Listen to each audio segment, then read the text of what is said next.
Things were low down in Easter, in February, but when we came to Easter, didn't use the word Easter down in March and so on. But when you look at the numbers that they put out, it is clear that there was a spike after Easter. And who was the one telling everybody, come to Tobago? This is going to be an Easter where anybody who wants to go to Tobago can go and come back when you want. So you know what's happening now? Tobago is almost full and overflowing. The place to be is in Tobago.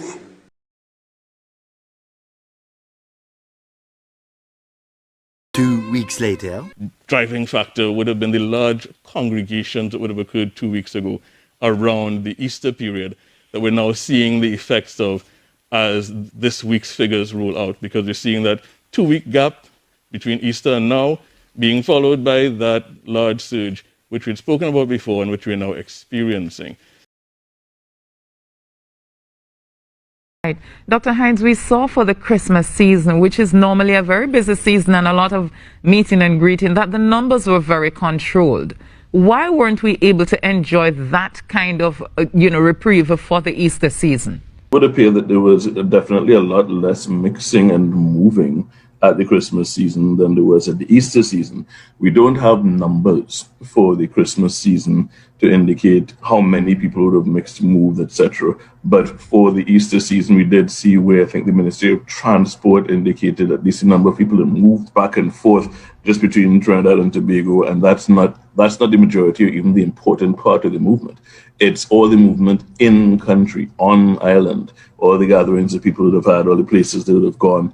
There seemed to be a lot more mobility and interaction over that Easter period than there may have been for the corresponding Christmas period, at least if we look at the impact on the spread of the virus.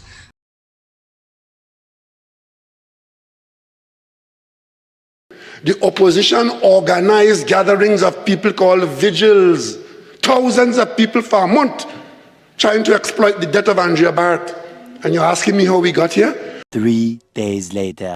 As it pertains to the surge in cases during the Easter period, Technical Director of Epidemiology, Dr. Avery Hinds, said there were many contributing factors and there was no single cause for the spike. After Epidemiological Week 10, there were a number of activities taking place. He was asked to respond to the Prime Minister's statement that vigils were the reason for the spike. We had lots of things going on. We had the reopening of sporting activities against that backdrop. We had people who were going to church and not well. So the driving factors for the surge at that point in time are multifactorial.